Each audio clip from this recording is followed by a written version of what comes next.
kahe soo paremat tagasituleku mängu vist ei anna soovidagi või mis sa ise arvad?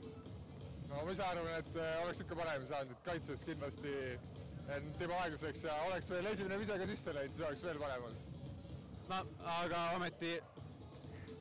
ometi lisaajal läksid 3-3-3-sed, et mingi niisugust enesekindluse puudust sul küll nagu ei paistnud?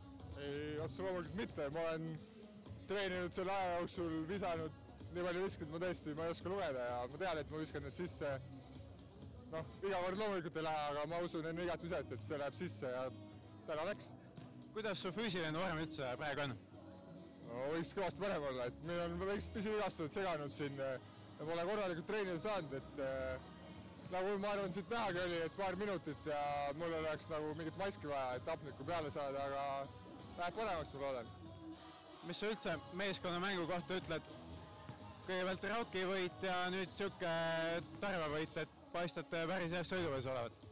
Absoluutselt, et oleme saanud nüüd 5-5 trenni teha paar korda ja mäng läheb paremaks, ma arvan, ega see ei olnud kaugeltki mitte nagu ideaalne mäng. Rünnak okei, aga kaitses 9 punkti Tarval visata, noh. Meil areneb ruumi kõvasti ja ma arvan, et me alles õigest sõiduveid ja alles läheme. No peatreener Aivar Kuusma ütles, et ideaalis võiks su mänguminutid olla praegu seal 8 minuti kandis, et mis ise arvad, millal need minutid suurenema saavad hakata ja millal sa nagu suuremat rolli hakkad kandma siin meeskonnas?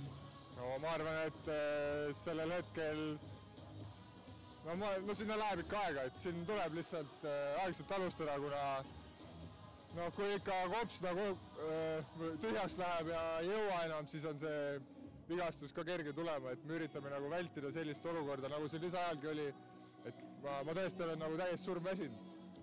Et no tahaks, ütleme, kui jõulude ajal olen ikka terve ja nii, siis sealt edasi, ma arvan, võib asi muutuda. Olgu, aitäh!